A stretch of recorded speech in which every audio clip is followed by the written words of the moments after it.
The Messiah said, "When you come to know yourselves, then you will become known, and you will realize that it is you who are the sons of the living Father. But if you will not know yourselves, you dwell in poverty, and it is you who are that poverty."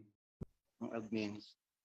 So ako po ay mag-isang buwan na po dito siguro sa offer. Struggle, medyo struggle dito kasi sa signal, marami adjustment po. But anyway, sa awa po ng Aba nakakasurvive po tayo. Gaya nga po sabi ng kamahalan nakatayo tayo dahil ibig sabihin sa biyaya niya at dahil pinapatatag ang ating kamahalan. So ano po, ito lang po yung isang question na matagal ko na to sana itinanong kaya lang busy. Naniniwala po ako na ang truth talaga ay wala sa scriptures ngayon, yung kabuuan. Wala talaga kasi alam ko binuksan talaga ang kamahalan sa principle ng truth. Kaya yung iba nagdududa Hindi, may binuksan po talaga dyan para ma-translate ng maayos. So, naniniwala po ako. Ngayon, ang gusto ko lang po malaman na kasi nabasa ko na noon na ang mga original na mga books ay tinago sa ilalim ng Vatican So nabasa ko lamang po yun. Ngayon, yun lang mga kung gusto ko malaman.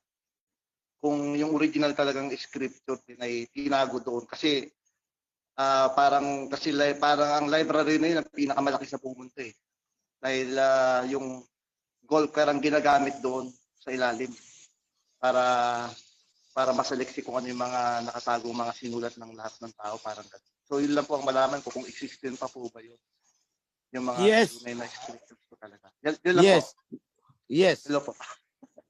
Yung mga totoong oldest manuscripts na sinulat mismo ng mga kamay ng ating mga prophets ay nakatago at yan ay lahat nahakot nila. Yes, tama, doon sa library na talagang kapag ikaw ay natrap doon sa library na yon, hindi ka makakalabas, ikaw ay mamamatay dahil walang oxygen. That is a very restricted library sa Vatican. So what they did is isinulat itong Septuagint na ito with so many tamperings on it. Kaya lang kahit anong gawin ng katatamper dyan, makikita at makikita Kahit gaano kaganda ang kahit yung sinasabi na very seamless ang pagkakadugtong, makikita pa rin ang pinagdugtungan. Kahit anong gawin nilang polish dyan, kitang-kita namin yan So, pag lumabas itong ginawa nating Torah and Covenant, the revised edition, makikita nyo how the content of the entire scriptures has been harmonized from Genesis to Revelation. Gumulo lang naman dyan ng todo-todo talaga yung mga kasulatan ni Pablo. So when you remove it, makikita nyo ang blending ng mga books hanggang sa Book of Revelation. So yan ang sagot ko, kapatid. And welcome back home. Happy Sabbath po mga kapatid at saka sa ating mahal na hari. Ako po ay medyo kinabahan po ako dahil mayroon pong warning ang aming chapter. At itatanong ko lang po ay tungkol po sa tribulation. Tungkol po sa millennial, sa 1,000 years. Tatanong ko lang po kung ang 1,000 years ba ay pagkatapos ng tribulation at saka magkakaroon po ba talaga ng body change bago tayo pumasok ng 1,000 years. Yan lang po. Okay. Butihing Priest Senen, nandiyan po ba kayo? Para sagutin po ang katanungan ng ating kapatid. Sis, ano yung sinasabi niya na magkakaroon ba talaga ng, ano yun? Yung 1,000 years po kung kailan daw po mangyayari, before or after. Hindi, may sinasabi siya na Okay. magkakaroon ba talaga ng yung karugtong na salita, hindi ko napiget. Po, body change po, mahal na hari. Magkakaroon Body po ba ng change. body change? Oo. So, 1,000 years, yes, there will be a 1,000 years, the millennium. Magsisimula yan sa pagbaba ni King Yahushai. So, the moment na bumaba si King Yahushai, then that is the start. Doon magsisimula yung pagbibilang natin ng 1,000 years. Ngayon, magkakaroon ba talaga ng body change? Yes, magkakaroon talaga ng body change para sa mga pinili. Yes. Kasi dapat ang mga priests at mga judges ay walang takot na baka barilin sila, mapapatay sila. Remember, during the 1,000 years, andyan pa yung mga makasalanan eh. Hindi pa naman sila papatay, hindi pa naman sila huhusgahan. There will be 1,000 years of peace, and that is the chance, final chance na binibigay ng Aba so that the sinners can repent. Because during that time, nakagapos si Satanas. So, bago dumating ang Messiah, may tribulation. Yes. Kasi, ang Messiah ay bababa, si King Yahushua ay bababa sa climax ng tribulation. So, mauuna ang Great Tribulation. Bababa si King Yahushua to rescue his people, to protect his people. Yun ang purpose niya. Kasi ang sabi niya, kung hindi kaagad ako bababa, hindi pa iiksin ang panahon, baka maubos. Yes. So bababa siya for the protection of his people. So pagbaba niya, 1,000 years. Then thereafter, after ng 1,000 years, pagkakawalan si Satanas. At muling tatangkain ni Satanas, nagguluhin ang mundo. And doon siya finally tutunawin si Satanas. Satanas will be completely destroyed after the 1,000 years kasama ang kanyang mga alipores. Then after that, magkakaroon ng changes ulit. Because dyan na magsisimula ang eternity na sinasabi. The new heaven and the new earth. So itong 1,000 years na millennium, hindi pa ito ang new heaven and new earth. Hindi pa ito.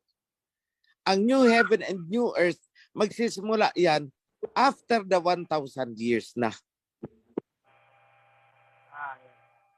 So yan po ang programming niyan. Salamat po, mahal na hari.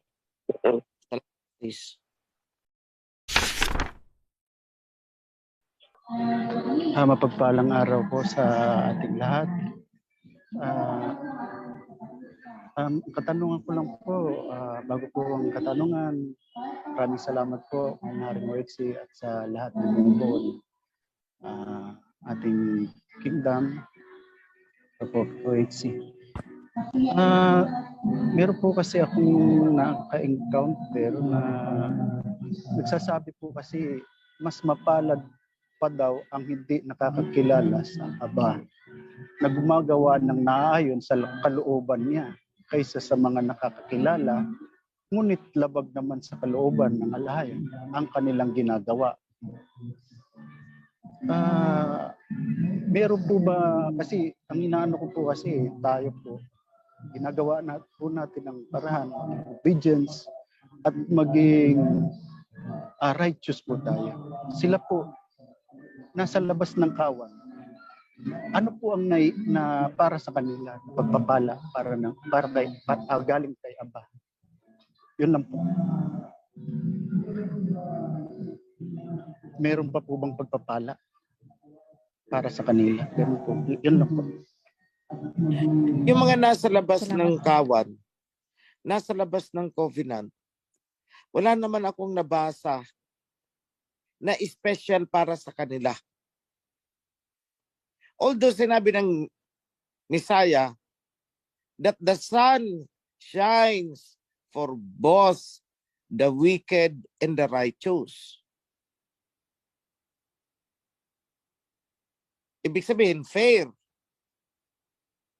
Pero, meron pang sinasabi over and above ang Messiah na special blessing sa kanyang mga pinili, sa mga righteous. At wala akong nabasa na special blessing para sa mga unrighteous. In fact, ang nabasa ko na dyan is puro punishment eh. So my answer is wala. Special blessing para sa mga unrighteous, wala.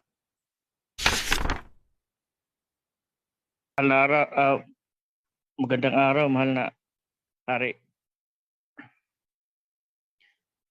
Okay lang ba yung ano ko po, mic? Yes po. Hindi maingay? Hindi po. Thank you. Bali, yung tanong ko po is, may nag-preach sa amin, wala naman akong masamang mani doon sa tao. In fact, believe na believe ako sa kanila. Bali, yung pagiging palabiro, meron po bang yung mga taong palabiro, mayroon po bang puwang sa righteousness po? Although mababaw na tanong, pero para kasing natatamaan yung mga mataong palabiro katulad namin. Bro, wala namang nasusulat na thou shalt not make biro. Okay po. Okay, kasi magmumukha kasing banal-banalan kung wala namang palabirong tao po, bro. Yung righteousness, bro, hindi naman na-define na maging banal-banalan eh. Di ba? Yes, Righteousness, not banal-banalan. Eh, yung time na na sinulat ang Bible, tingin ko naman, si Prophet Elijah na lang. Number 1, alaskador. Yun na lang. Yun na lang. Sa Torah, walang sinabi, bawal magbiro. Thou shalt not joke. Sige nga. Wala, di ba? So, yung mga nag-ano dyan na mapagbiro ka para kang walang kabanalan, sagot dyan, ikaw na. Bow. O di ikaw na. O ganun lang ang isagot mo. But of course, we don't joke during yung nasa yung tinatawag na holy worship. Don't make it a joke. Don't make it a joke. Kaya nga ako hindi. Sorry. Oo, kaya nga ako hindi ako nagsisermon eh. Gusto ko magsermon pagkatapos na ng ng pinaka-service. Kasi I could joke na. Diba? Wala namang yung konting humor. Hindi naman bawal yun eh. Yung mga banal-banalan lang naman na ang mahilig dyan sa dapat mukha kang santo na may halo sa ulo. Sila lang naman yun. We are not that. Yan ang final na sagot ko, bro. Okay po. Bali, nung una, medyo minsan sa nagpi-preach. Kasi wala kaming priest. Bali, medyo nakikipag biruan minsan sa pagpi-preach. Pero nung katagalan na pinamukha sa amin na hindi pwede na ganun, natigil na rin. Pero nung last na pag-preach ganun pa rin yung na dapat hindi maganda yung biro kahit pa outside na sa HOP. is okay na yun sana. Parang gusto, ayaw pa rin. So, kaya nga natanong ko ngayon, bro, kasi para magiging malinaw lahat. So at least itong mga as long as walang nasaktan na tao, walang nasaktan na kapatid natin, okay lang pala maging palabiro. Thank you po, bro. May isa pang tanong po, bro. Yung dark Wholesome, matter, bro. bro. Wholesome fun is not a problem. Anong problema to? Thank you po. Mm. Tapos itong bro, itong dark matter, yung sa kanina sa inano ni Priest BM Sinin, is yun pala yung water above, bro. Yes. Okay. Kasi yan din yung pinipoint out din ng ng ibang scientist na ang dark matter nag-hold sa mga lights sa universe. For sure, dyan nila din kinuha din siguro sa Bible yan, bro. Yan yung in the beginning, there was nothing except for darkness. In the beginning, there was nothing except for dark matter. Ang sabi po dito po, ask ko lang po kung lahat po ba ng nasa loob ng kawan ay magiging judges and priest sa pagdating ni King Yahawashai. Yun po, mahal na hari, ang katanungan po ng ating kapatid. Hindi. Okay. Yan po, kapatid po na John Marvin Anis. Magandang araw po, happy Sabbath, lalo na po sa aming mahal na hari, King Oichi. Meron lang po kaming katanungan ukol po dun sa may 144,000 po na magiging priest judges sa huling araw po. Di po ba? Sa pagkakaalam ko po kasi tayo pong lahat ng nabaptize po sa the name ng ating Messiah at ng ating Yahawa ng ating Aba ay sila po ang magiging judges and priests sa huling araw. Paano po yung pong mga priests po ay mga judges po na nasa Torah po na ginawa na rin pong judges? Ano po yun? Kasama rin po sila. Hindi po ba yun lang pong mababaptize na yung nabaptize po sa pangalan ng ating Messiah at ng ating Aba ang kasama sa 144,000. Paano po yung mga nauna pong naging judges po sa Torah? So, yun lang po ang gusto namin tanong. Maraming salamat po, aming mahal na Okay. Ganito lang yan. Kagaya ng sinabi ko, hindi lahat ng maliligtas ay magiging priests and judges. Di ba? Yung sagot ko kanina is hindi. Kasi hindi naman talaga lahat priests and judges. Mga kanya-kanya tayong role ngayon. Kanya-kanya tayo ng role. May mga priests, may mga judges. Ngayon, pagbalik ni King Yahawashai, magkakaroon pa ng ng organization.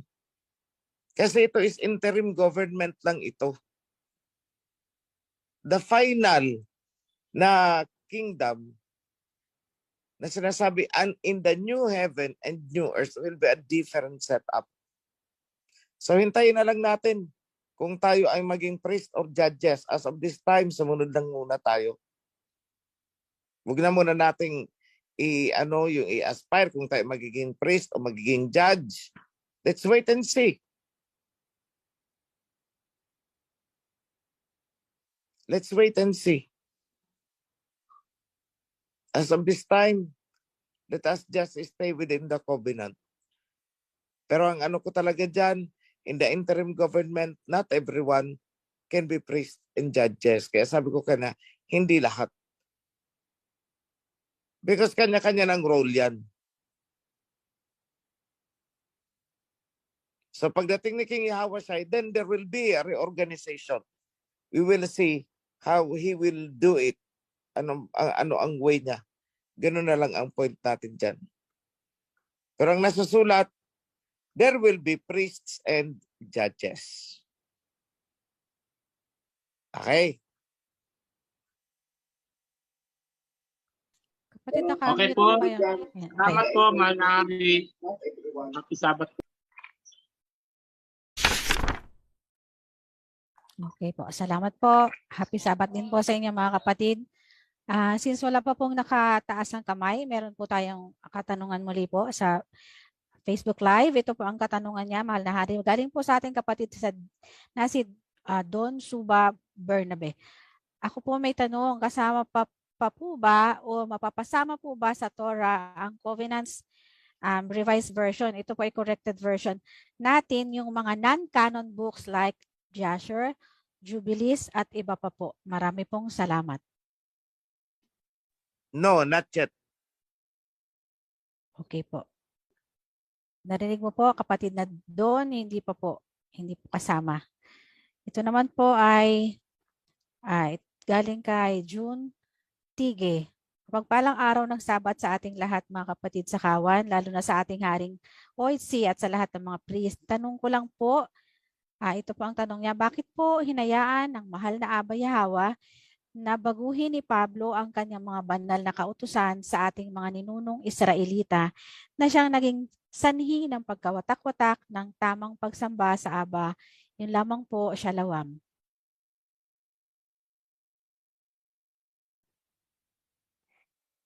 Hindi naman ako si Aba Yahweh para i-explain yan eh.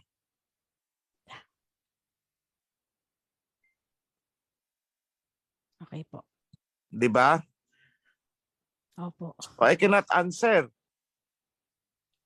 Pero, in my analysis of what is written there, mga nasusulat, na binigyan niya ng panahon ang mga hintil upang mamayagpag Yan na. until the times of the Gentiles is over. So yan ang sagot. Bakit hinayaan? Because binigyan niya talaga ng panahon ang mga Gentiles. So kung i-question natin, bakit niya binigyan ng pagkakataon ng panahon ang mga Gentiles? Hindi ko masasagot yan. Hindi ako si Aba Yahweh. There are things that are not revealed. Kaya nga, ano ang sabi natin? Ang sabi niya, I am the Pater. And who can question the Pater? What are you doing? Diba? So we should not question bakit niya hinayaan. Okay. Nandiyan, diba? Si Aba Yahweh ang Pater. Apa. So we should not question. Ang sabi niya, no one can question, what are you doing? Okay, so gets na po. Happy Sabat po sa lahat. May ask lang po ako tungkol po sa sitwasyon namin na every Sabat po. Dati po kasi madalas kaming pumupunta sa temporary HOP namin noong mura pa po yung gasolina. Ngayon dito sa amin 85 na yung litro ng gasolina daw po. Tapos meron pa kaming sasakyan dito na parang kakain din na 3 litro papunta. Din 6 na litro papunta at pabalik. Then may kapatid po kami na landslide yung bahay. So ang ano po niya, mahal na Hari, kung pwede daw po na instead na pupunta pa sila doon, since meron po silang malapad daw po yung bahay nila sa kapatiran, maluwag, kung pwede daw po na doon na lang daw po sila magdaos ng kanila pong Sabat po. Dahil sa kakulangan po ng kanila pong source ng fund.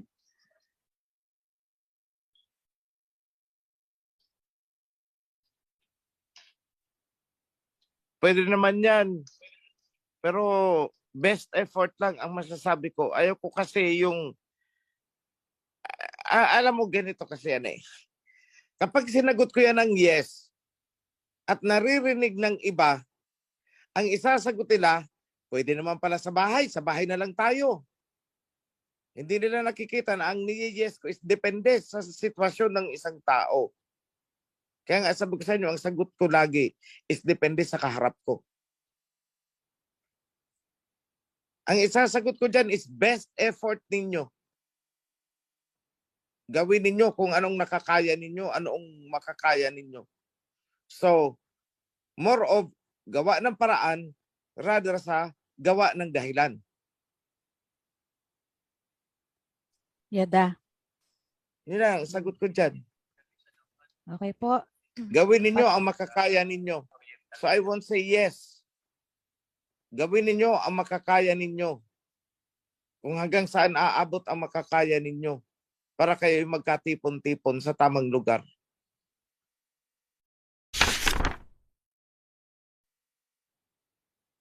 PM po, mahal na hari, sa lahat ng priest at moderator. Cheryl here po from Bukidnon. Nais ko lang pong itanong kung meron po bang diferensya between praying with shofar and without shofar. Salamat po sa sagot, mahal na hari. Yun po ang kanyang katanungan kung meron daw pong difference between praying with shofar and without shofar po. Anybody po? Ganito lang yan. Ganito lang yan. Di ba nagbigay ng pattern ang Messiah? This is how you pray. Individual praying. May sinabi bang Messiah na dapat may shofar kayo?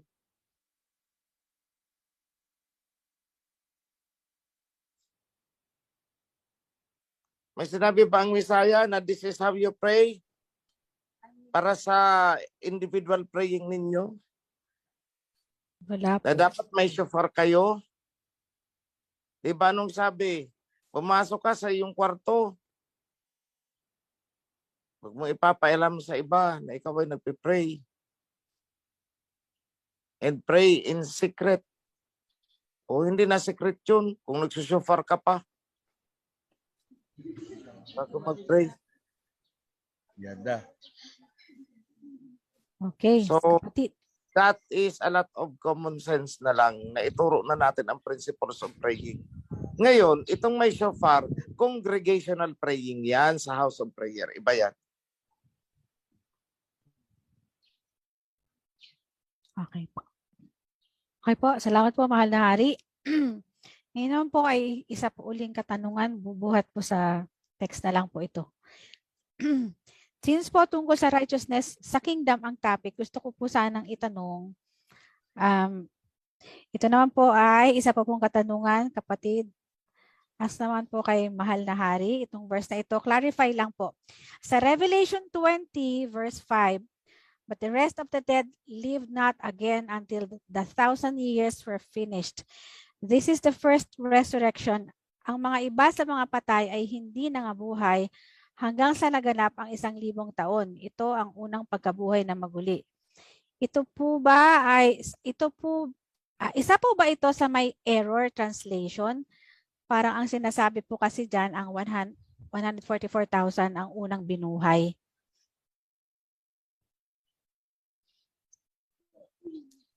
Yan po, mahal na hari. Yan po. Mahal na hari po. Alam nyo, ganito, panoorin nyo ang The Matrix. In-explain ko na yan lahat-lahat dun. Ayan, ayun po ang sagot. Kasi kung iisa-isahin niyo akong katatanong paulit-ulit tayo niyan. Panoorin niyo ang video The Matrix. Na-explain ko na yan doon lahat.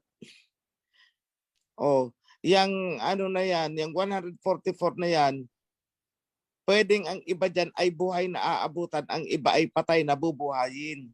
Sila ang unang bubuhay dyan, yung 144,000. The rest of the dead, hindi pa bubuhayin pagkatapos pa ng 1,000 years.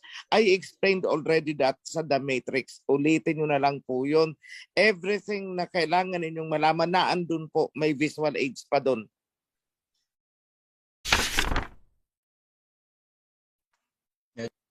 Magandang tanghali po sa lahat, sa mga ating mga mahal na priesthood at saka lalong-lalo na po kamahalang OHC po, King Oferio. Tatanong ko lang po, tatanong ko lang po kung kasi bigla pong nag-appear sa diwa ko kasi sabi ni mahal na hari na ang bansang Ophir ay pinaka-safest nation among all nations. Ngayon po ang tanong ko, kaya po yung sinasabi kay King Oichi, dahil po ba dito po sumisibol ang ang Spirit of Covenant po na dala-dala ni King Uitzi. Kaya ito po ang pinaka-safest na nation. Yun lang po ang itatanong ko po. Maraming salamat po. Partly yes, and may additional reasons pa dyan na hindi ko pwedeng i-disclose. Hindi nila pwedeng galawin itong bansa. For that, another reason na hindi ko pwedeng i-disclose. So part and parcel, because this country, dito sa atin ang covenant muling na-revive. That's why this will be protected. Diba ang covenant ang nag-protect sa Israelites noon? Yun ang nauuna, pinapasa ng mga priest. So ang diwa ng covenant na yun is yun ang nabuhay sa atin ngayon dito. So that is, my answer to that is yes. But maliban dyan, there is another reason bakit hindi nila pwedeng saktan, hindi nila pwedeng galawin itong bansa natin. And why Russia and China would defend this country. So that is another thing. Pero ang pinaka-reason dyan, may isa pang mabigat na reason bakit hindi nila ito pwedeng galawin ng anumang bansa. Dahil pag sinira nila ito, parang sinira na rin nila ang kanilang bansa. There is that connection na hindi ko pa pwedeng sabihin. Maraming salamat po, kamahalang Oferio.